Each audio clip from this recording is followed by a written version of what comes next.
The door is cerulean, a bright and vibrant blue, but really it is the color of my sudden uneasiness. The feeling creeps up me slowly, jumps out at me dauntingly, and I am frozen in it. If the door were a mirror, and how I wish it were as innocent as a mirror, I would see my face reflected back to me, and it would tell me to run. I'm not sure what's more jarring, the fact that this door is a clashing contrast to the rest of the library decor, or the fact that I've never noticed the path we took to get here before. I suppose there are better things to do freshman year than look for the oddities and notice the details inside the university library. Or maybe it's the subtle shift in his gaze that is so jarring, the way his grip on me transforms, and the way his voice now suddenly holds something heavy, concealed behind his hardened whispers.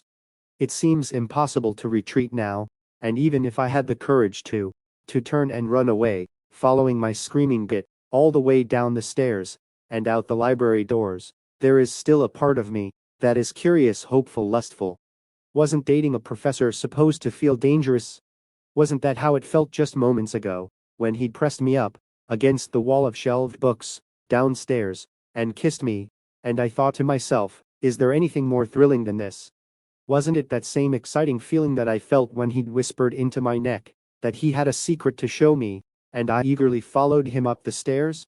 I had thought it was thrilling before, when we were nothing but flirty eyes and lingering bodies inside an empty lecture hall room, neither of us willing to be the first to say goodbye.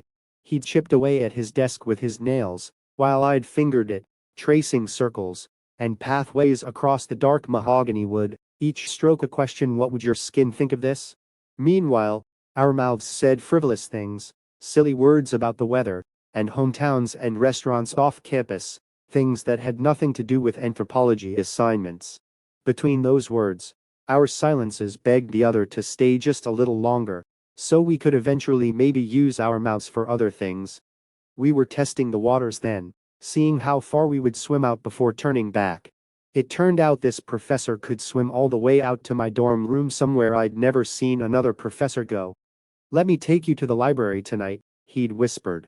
"I can get us in after it's closed." His voice had been desperate and demanding, like I could break him if I said no. I wanted to savor the power I had over him in that moment, like licking the peanut butter off of a spoon. But there was no chance I would say no. I would have given him my heart on a silver platter right then. I was breathless when I said, "What time?" Hours later, under a hazy orange street lamp, I'd watched his fingers unlock the double doors like a jungle cat eyeing its prey. I wanted to lunge at them, feel them unlocking my body, but even then, just moments ago, I still hadn't been sure. That dangerous, thrilling ripple somewhere within me undulating, like a wave. There is nothing illegal about doing the things we both wanted to do, just a school policy that both of us treated like nothing but a suggestion. When the doors pulled open, the scent of the library engulfed me. I read somewhere that the smell of old books is actually the smell of organic matter reacting to light and heat, a decomposition of wood pulp, but really it is the scent of my body on fire. When I told him, he only smiled, running his finger across the spines as he guided me down one of the aisles. All of these stories dying beneath our fingertips, and we get to live a whole other life just by splitting them open.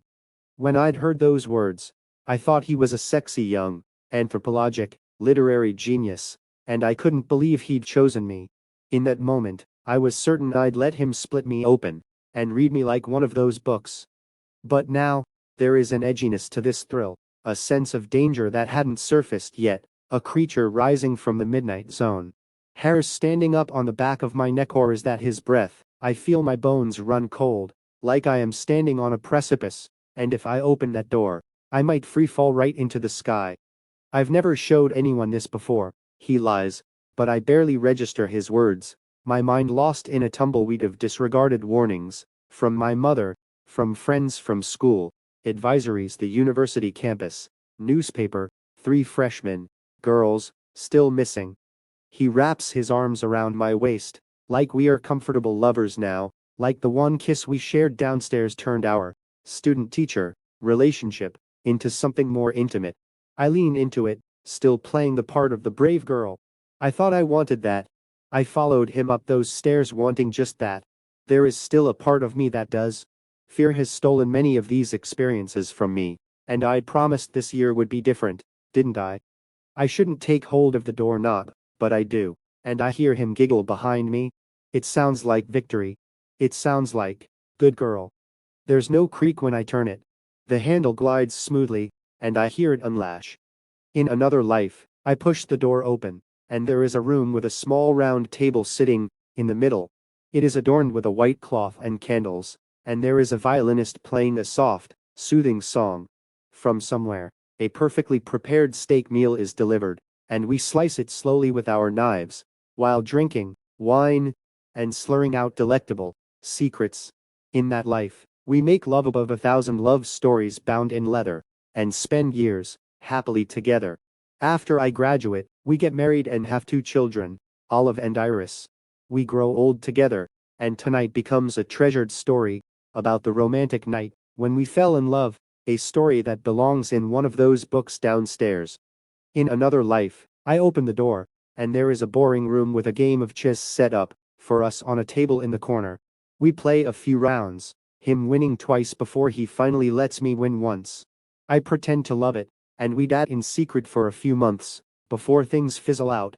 Maybe there's a dramatic ending, and I spend a summer lovesick and cursing his name, knowing I'll never forget the year I dated my college professor. In another life, I let the door handle go and sprint down the stairs, running faster than I ever have all the way back to my dorm room. I tell my roommate all about it, and wonder if I let my fear make a fool out of myself again. In this life, I push the door open, and there is a room that has no table, no white cloth, and no chessboard.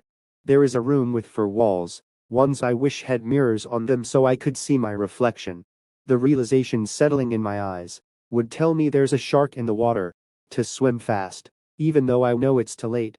They would tell me the truth that I might never see the color cerulean again,